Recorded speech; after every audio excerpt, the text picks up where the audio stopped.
Hello and welcome to Old Faithful with your host, Matt Trask. It's a rainy, windy Saturday here in Rapid City, South Dakota. My thanks, as always, to Perfect Wave Productions. My thanks to Steve and Jay down here today, making me look good. We've got a big old camera shot. We had to move the camera back about 10 feet to get all the stuff in this shot. What else do I say at the beginning? Do I say anything else? Remember my...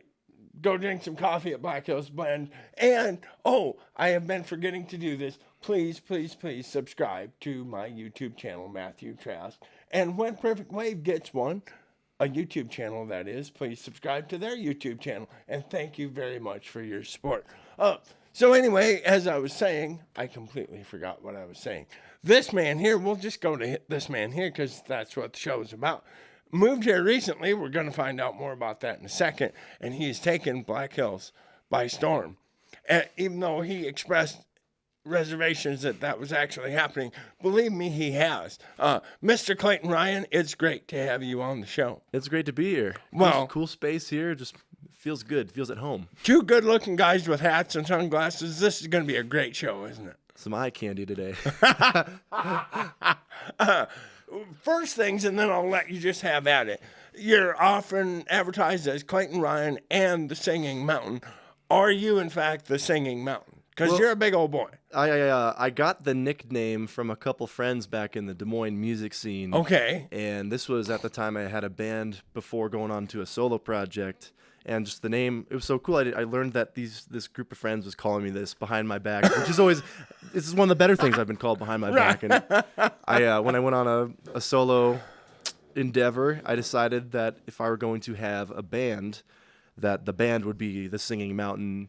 And I started out using the Singing Mountain as a stage name, and just decided that putting my own name into it really adds more of an identity and really just brings it back home. I want you. They always say brand your name, right? And so that's what I was going for. But I still like the Singing Mountain part. So sure, Singing Mountain is the name of the band, whoever that ends up being when I do gigs with the band. Sure, great, wonderful. So let's go ahead and back up, and you just tell us about you and how you got here and all of that good stuff. For sure. Like you said, I moved here pretty recently, around January, end of 2019.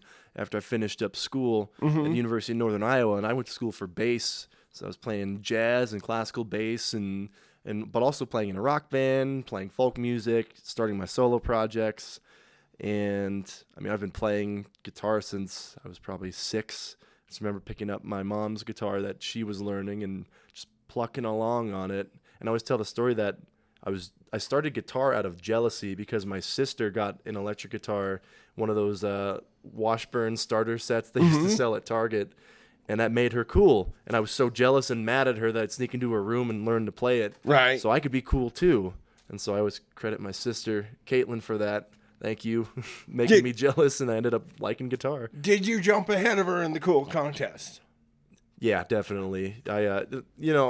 It's fun looking back now. The whole family was always musical, and so to be surrounded by that, she and my sister used to jam on like Blink-182 songs, and we just play it on the CD player and jam along to it. Or my dad, who didn't even play any musical instruments, we would still go out into his shed and blast like Scorpions and Journey, and I'd just play along with my electric guitar.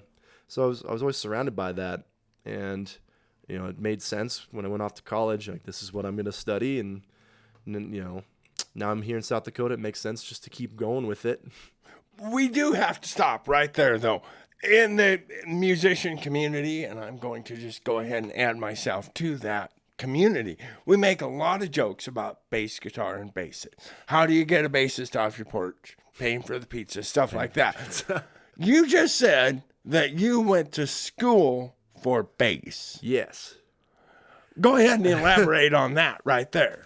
Yeah, well, I think that the world is full of guitar players that now play bass. Right. But there's a certain, everyone likes playing with a bass player that knows how to just play in the pocket and just lay down what needs to be done rather than what they want to play. Sure. And going to school, I played upright bass and classical bass, jazz bass, and dipping my toes in all those different pools of music really provides you a lot of tools that you can bring into your other music. Sure. Even country folk music.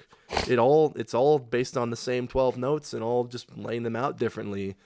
But having some sort of academic background in bass was super fun because I originally went to school as a guitar player. Right. And then I played bass out of necessity in a jazz group I was in and just fell in love with it. From that moment on, I was like, I knew this is an instrument that's going to be a part of my life. And so that was a pretty easy transition. So you said classical bass. What is classical bass? Was that with a bow? Yeah, playing with a bow, playing Mozart, Bach. Some of my favorite composers are Dvorak and Mahler, and a lot of that. This music. guy is the real deal over here. Holy cow! I'd like to think, but I did not make the most of my school experience. I got the degree, let's just say that. But you look back. Did you get a degree in bass? I did. Yeah, it was a jazz centered, or it was more of a jazz focused degree. But my main instrument was bass. Okay, and I played all sorts of music. The degree was in jazz, but I was playing in symphonies and playing solo bass repertoire, playing in Latin groups. I mean, just really a whole lot of session work that when you're a bass player and one that can play upright bass, it opens up so many doors. Even just owning an upright bass and not knowing how to play it, people are going to call on you first, and hopefully you can back it up with the playing. Yeah. We don't have a lot of time to spend on bass. Two things. I believe I saw you're the bassist for the Bandon Jones Band currently. I am, yeah. That's a good time. I bet it is, and I bet you're a good fit. And before the show, we were talking because they have one hanging on the wall behind Jay.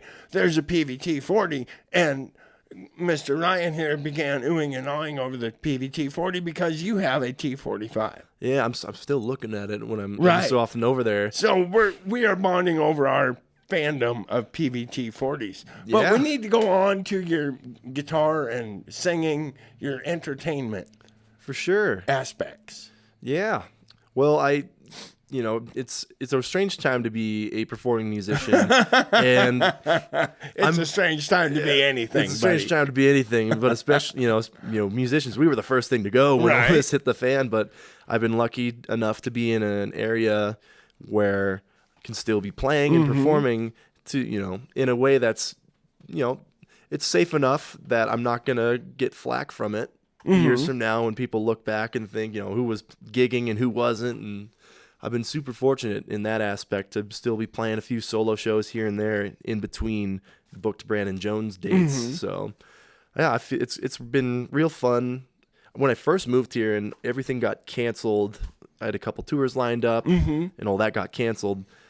It provided me a whole lot of time to just sit and write and really learn how to hone in on the skills of literally writing music, putting it down and cataloging it into like lyric sheets and putting demos down on my computer. Wow. Just kind of building up a catalog of music so that when things return back to normal, which they will, I'll have so much music ready to go and just kind of can pick from what I like and what came out of this You can this hit era. the ground running. Yeah. So you and your sister are in the garage playing Blink-182. And then what happened?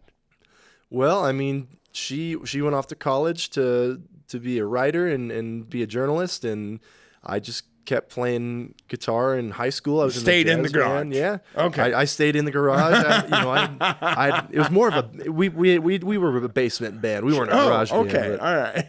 I had all my friends have always been musicians for the most part, and having the option to just jam on like Red Hot Chili Pepper songs, or we'd take like jazz tunes and turn them into rock tunes, and I was really surrounded by that enough to start playing guitar and just keep it going. And like I said, I went out to college and I was a guitar player, and once I dropped the guitar major and went to bass, I still played guitar. I was doing session work and gigging and starting the solo stuff before I had the rock band. So the guitar is it's never gone away as a part of the music, even when bass took the forefront in a lot of ways. Learning a second instrument, particularly bass, can do nothing but help your guitar playing. Exactly. It's all transferable. Right, yeah. And it definitely will make you a better rhythm player right off the bat. So tell us about when you decided that you wanted to start performing. Was your first performance solo? I remember, I always tell people that my first gig was playing to a bunch of blues backing tracks in my house with my amp out the window while my dad and a bunch of his friends were grilling steaks and having cigars, just having like a guy's night. And they had a hat going around and they were throwing money in. Wow. And it was just so, I made $70 that night, which is, still Pretty better good. than some of the gigs I've done since. But I was jamming along to Stevie Ray Vaughan tracks and Albert King tracks, Paul Butterfield tracks. And that was just that was how I learned to perform, was having the backing tracks and like, you're in your room, but you play like you're in front of a bunch of people and you practice all the moves and the showboating. And I didn't gig too much until around 2016. Okay. After I bought that resonator guitar was really when I started actually gigging and learning the world of marketing and networking and booking. So I mean, probably I'd say from that age, though, when I started jamming on backing tracks, I thought I want to do this for real. Sure. So I have these people who just off the cuff say the wackiest things on my show. You said the amp out the window. Was it pointed out the window, or did you literally take the amp outside and run the cord through the window? If I remember correctly, because I was on the second story, I think I put it in the windowsill and just kind of closed the window on it like an air conditioner. Like an air conditioner. Yeah. And I just plugged the iPad right into that. I'm sure the neighbors loved it because we live next to a retirement home. I bet they loved it. Again, I love my own show. So you're in college, you play guitar, then you switch to a bass major. And so you were in a jazz combo? Is that correct? Yeah, a couple years. I'm pretty sure every year I was in college, I was in some sort of jazz group. Okay. Whether it was the big bands or it was in just a 5-piece. And even then, the groups I was in, I was fortunate enough to be with people that were really motivated to do things. So we'd go play, like the Greeley Jazz Festival or the Kansas City Jazz Summit, or we just go do outreach stuff at high schools and play for them. And yeah, it just, that was also a good training for booking gigs. Sure. Because especially, anyone that plays jazz can tell you it's even harder to book gigs as a jazz player. It is. We think we've got a hard time playing country and folk in the Midwest, being a jazz guy in Iowa. In Iowa, sure. Yeah. We need to talk about where at in Iowa, but before that, were you in any, because you said you played classical bass, were you in any orchestras? Yeah, I played in the school orchestra, of course, in northern Iowa, and I played there was also a community orchestra there, and there was a couple in the surrounding area, and those were really, really great gigs, and some of them, it's like 5 days in a row where you just rehearse and then do the concert, and then that's it for a couple months. Then some, you do a couple months of just like a rehearsal every Sunday. And that was really nice as a real refreshing break from school, and my life back home. If I was going off, 2-hour drive every Sunday just to myself to join an orchestra of people that don't know me other than what I do there. Right. Yeah, it's a super cool aspect of my life, and I missed that a little bit. Do you have the time or the inclination to do any orchestral work here in the Black Hills? For sure. When I first moved here, I played on a concert with the Black Hills Symphony. And wow, cool. They're just not doing anything much right now, of course. Right. And I'm on the call for the next time they do that. So fingers crossed we'll have that happen sometime soon. Again, if you just woke up from a 9-month coma, we have this little pandemic going on. So where were you from in Iowa, and how did you end up here? I was originally from Winterset, Iowa. The birthplace of John Wayne and the covered bridges.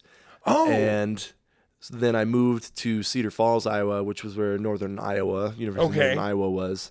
And I lived there up until end of 2019. Okay. And moved out here at the end of that time.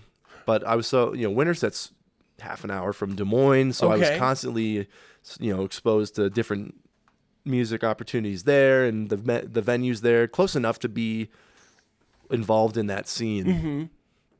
Okay.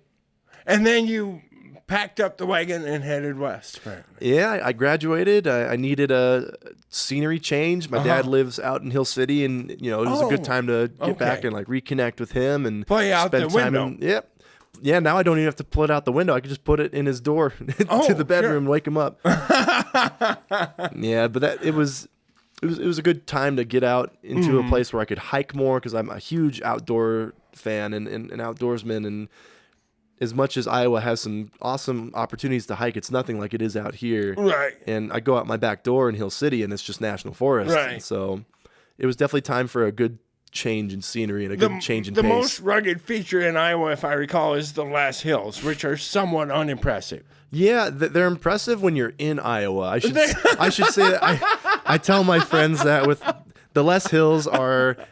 There's places like the Les Hills or Northeast Iowa's got some areas kind of similar to the Black Hills. All right. Definitely not as many fir trees, but pretty hilly, lots of bluffs. And I always tell my friends that those places are really cool to me because they're in Iowa. When you're out here in the Black Hills and everywhere it looks like that, and everywhere is a mountain. It can kind of.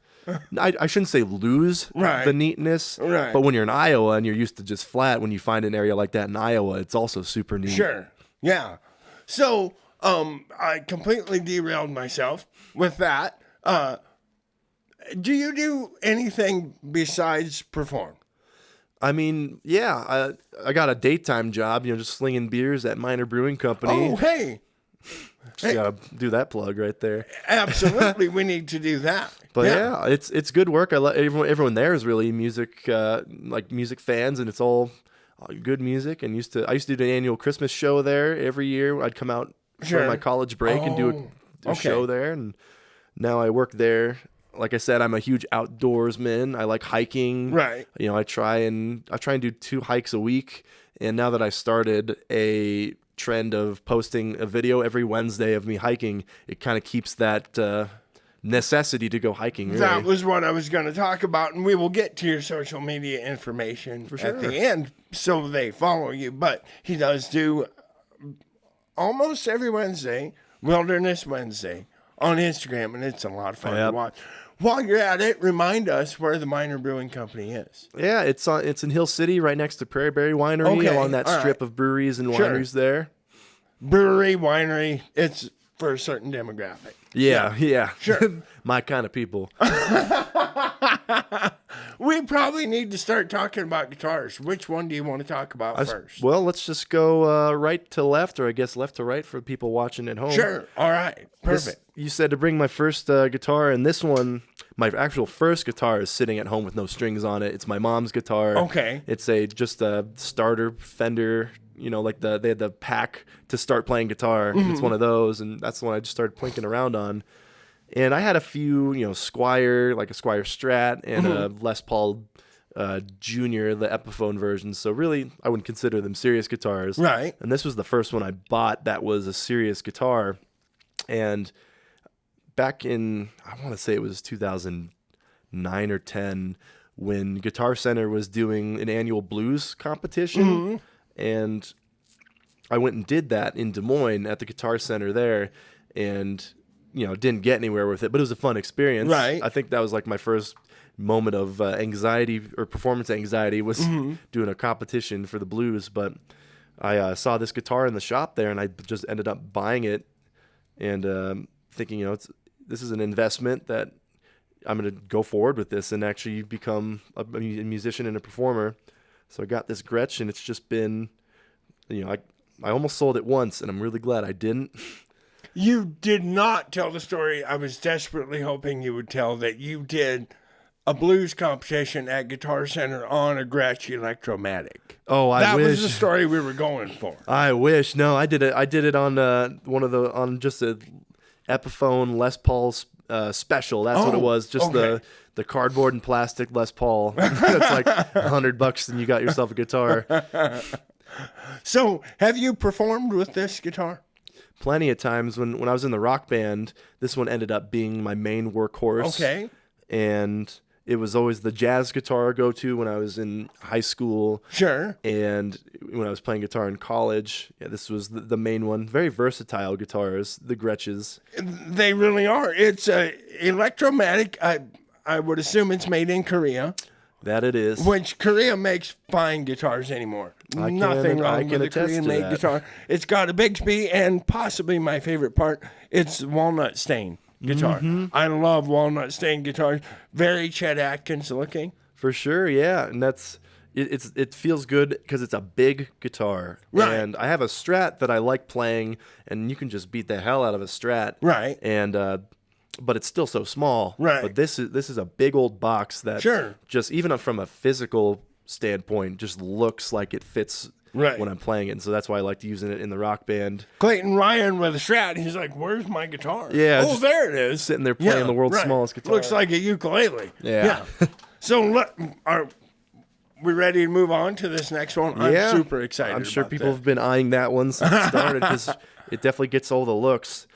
But I was at the end of my sophomore year of college, and I had a moment in time for a couple weeks or for about a week where I was living in my car between the dorms and then moving into my house. And I went to the guitar shop and I saw this resonator, and I just played around with it. And it was this magic moment of just thinking, like, this is how I'm going to start making my name. And one of the main artists that has always been a super big influence for me is Chris Whitley. Okay. And he was a real anomaly in the slide guitar community because, he wasn't just the one trick pony open tuning blues guy. He did some really strange, complex, intriguing songwriting music, and it's definitely very ghostly and not what you expect at all from the resonator. And now I have YouTubing to do. Thank you. Never heard of Chris this Whitley. cat. Yeah, he's definitely one of the most interesting guitar players of all time. And I was listening to a whole bunch of him, and that's one of the guys that mainly wanted me to get into songwriting just by listening to his music. And figured what a better way to start doing that than to also get myself a resonator guitar. Absolutely. And so I went and I spent all the money I had. Bad boy. All the money I had until I moved into that house to get this guitar. Sure. And so I just spent the next couple of days, putzing around in my car and just playing this guitar, waiting for the time to move into the new house, and really formed a relationship with this guitar quickly, and did my first gig that summer as well. It was just a 3-song opening set at the local local venue that was called the Octopus. Okay. On College Hill there, which is just where I got my start really, and just a cool venue, and just played 3 songs on it, and that was it. It got me hooked. So, among the questions I have you learned, or do you feel you have learned any of the techniques of Mr. Chris Whitley? I think so in a lot of ways. That everyone you listen to and everyone you kind of model your sound off, you take little bits and pieces from them. And sometimes I'll be singing and I'll say something, or I'll be writing lyrics and think, oh, that's something that Chris would have written, or that's something that he would have played on that. And that goes with a whole bunch of different artists in my songwriting.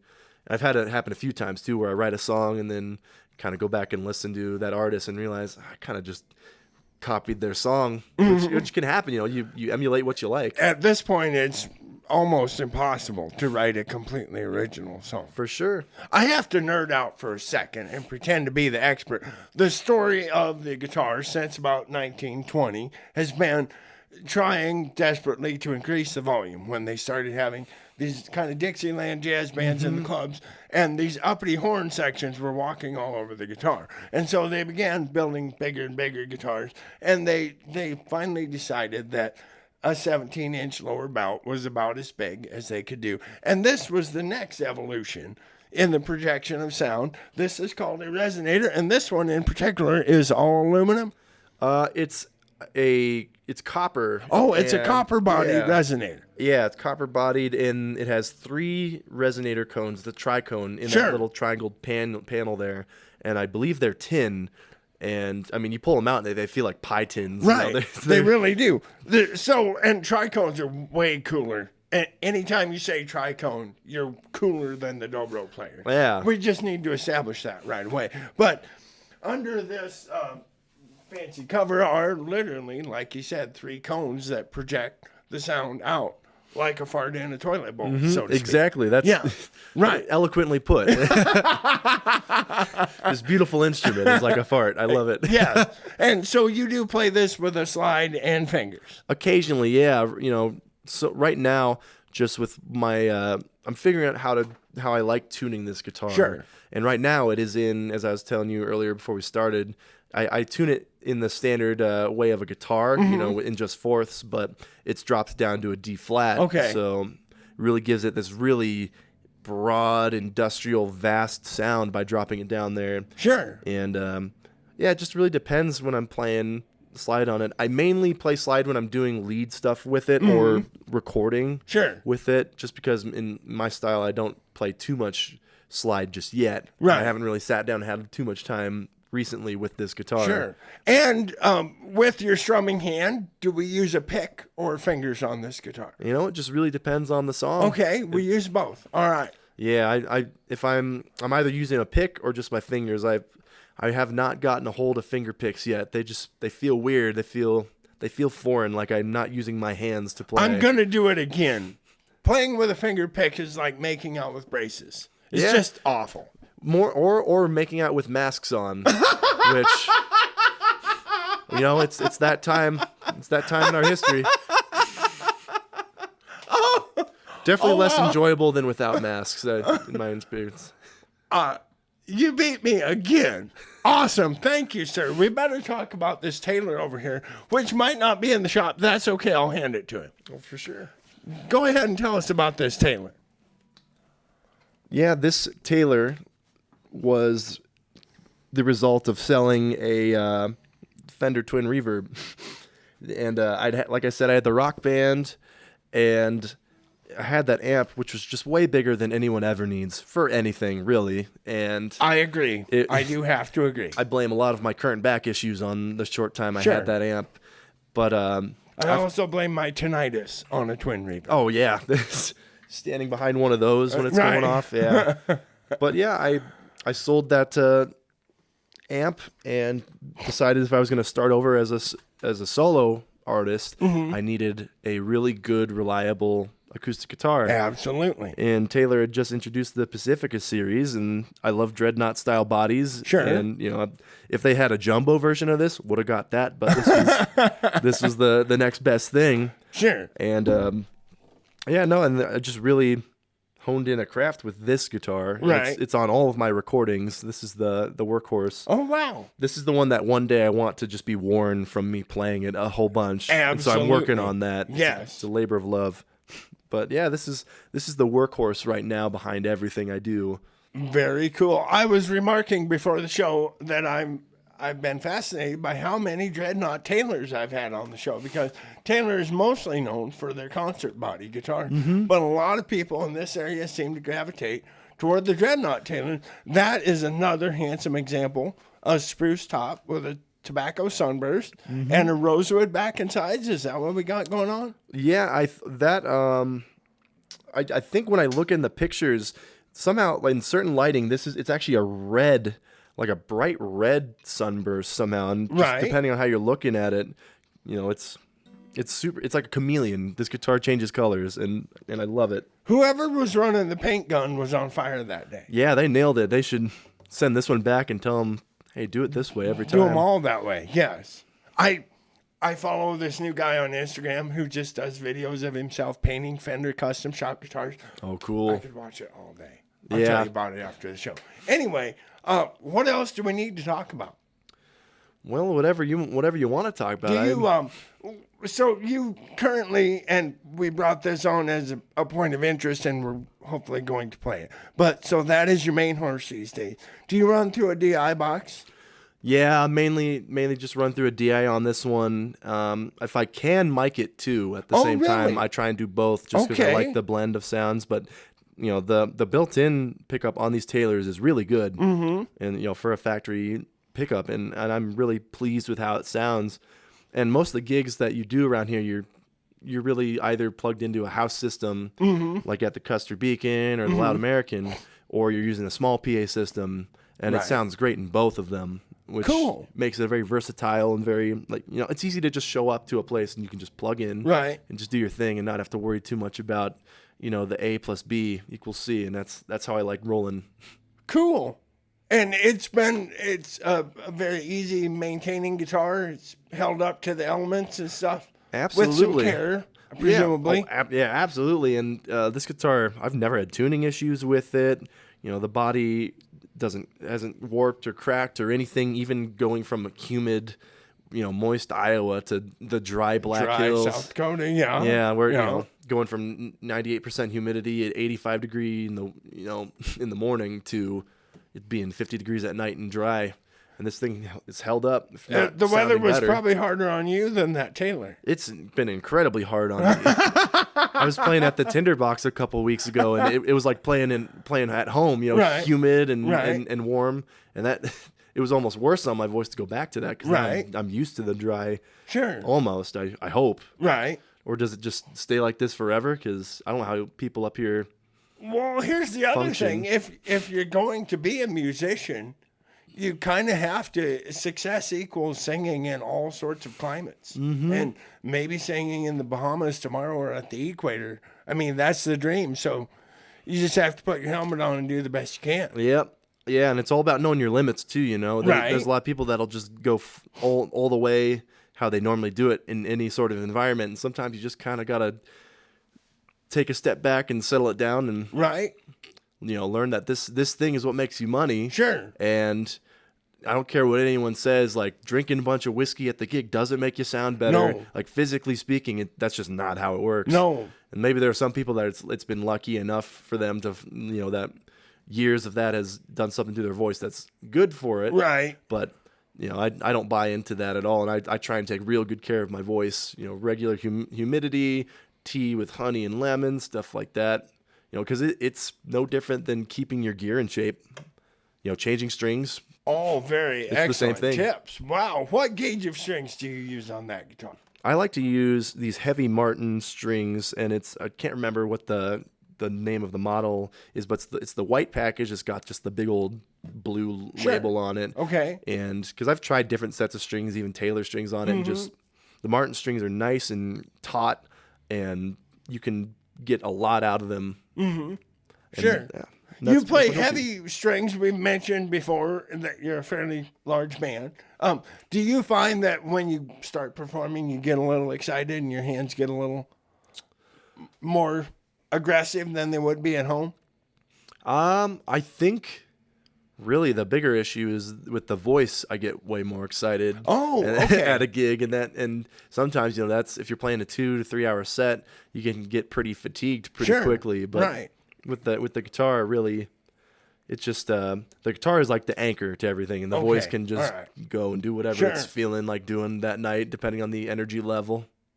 Awesome. Well, I think we've had a wonderful conversation. Oh, your social media information. Go ahead and tell us about that. For sure. I, of course, have a Facebook page. It's Clayton Ryan and the Singing Mountain.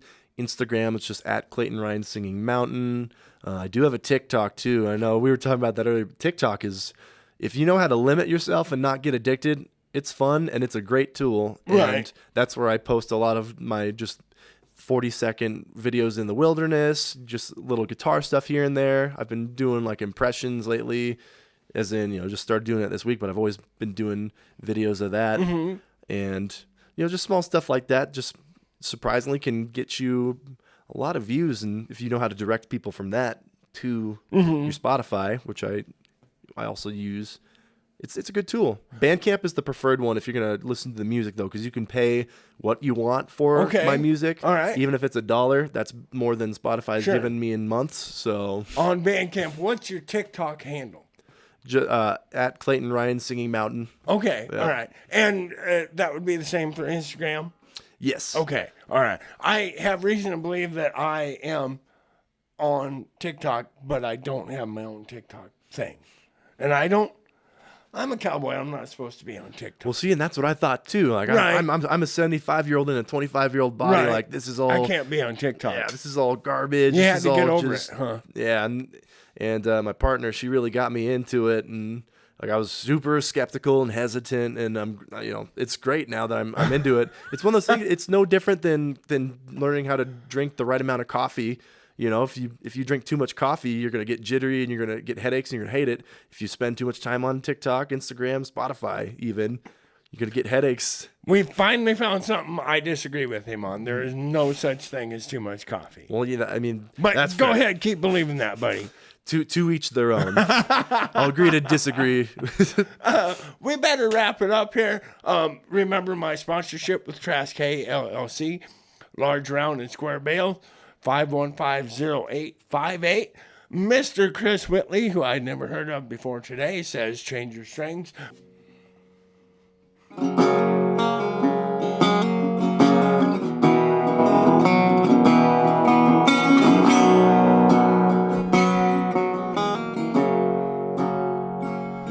Have you ever watched a storm roll in? Saw the tall black clouds, felt them blowing wind, and I did when I met you in this town. And I was unprepared like a house in a flood, and the levee broke and chilled my blood, but you carried me to dry ground. And I learned right then and there that not everyone's an engine to repair, 'cause she's got the mind to know that life is more than just digging holes to throw all your treasures away. But I know when the odds aren't fair that she's not going anywhere, and I love her till they return me to the ground. I know that you don't need me. I thank God you want me around.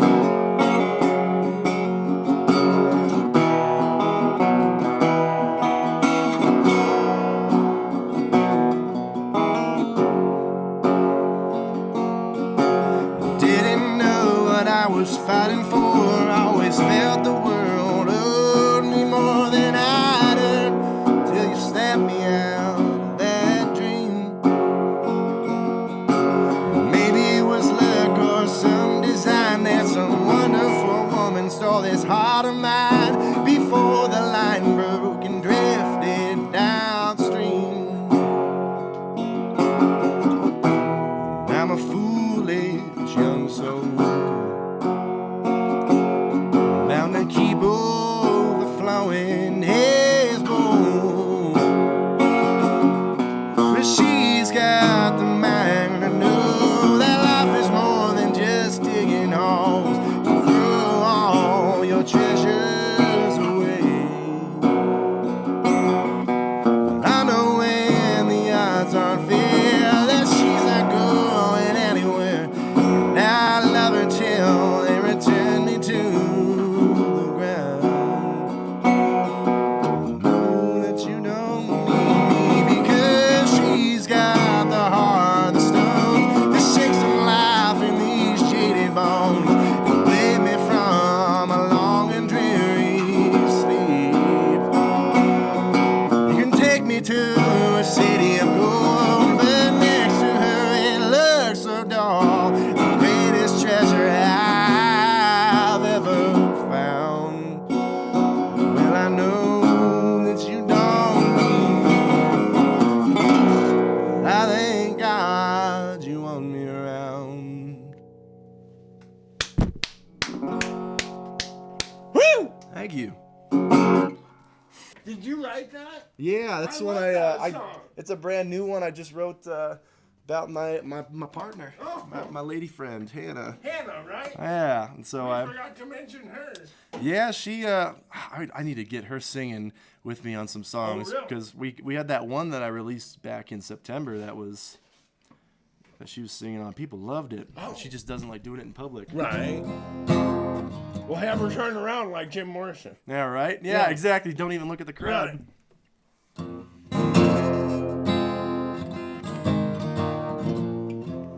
There's also another new one. It's about hiking mountains, but also metaphorically about, reaching some sort of point in your life. Everyone views success as a mountain, and that's how I view it too. It's just,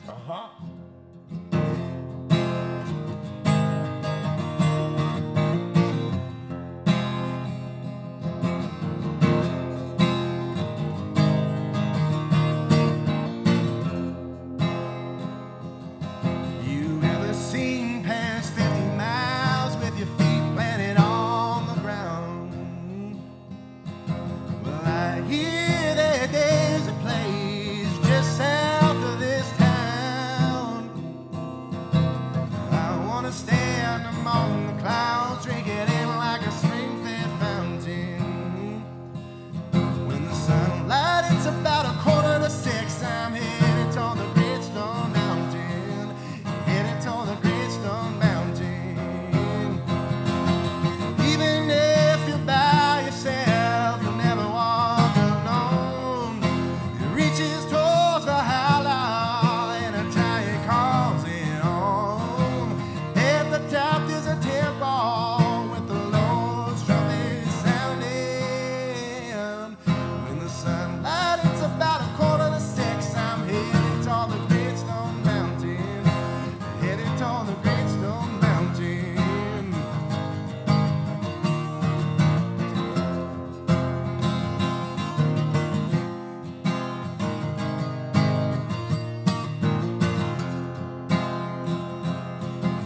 Never since I was a little boy, I had this feeling that I can't explain. The wilderness feels like a home. It calls to me by name.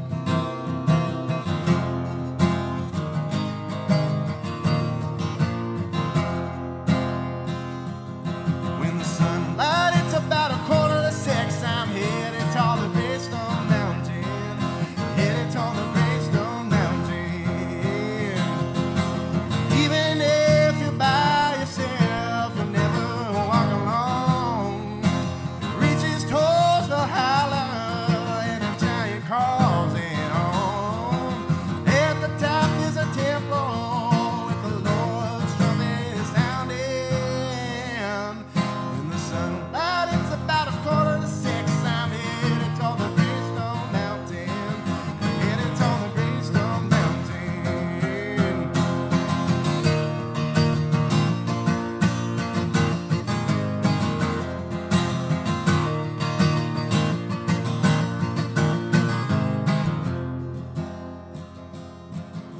All I know is behind me, who knows what lies ahead. And I'm pulled by an unseen force, I feel it in every thread. Time is never on my side, the demons, they are counting. When I won't stop till I reach the top,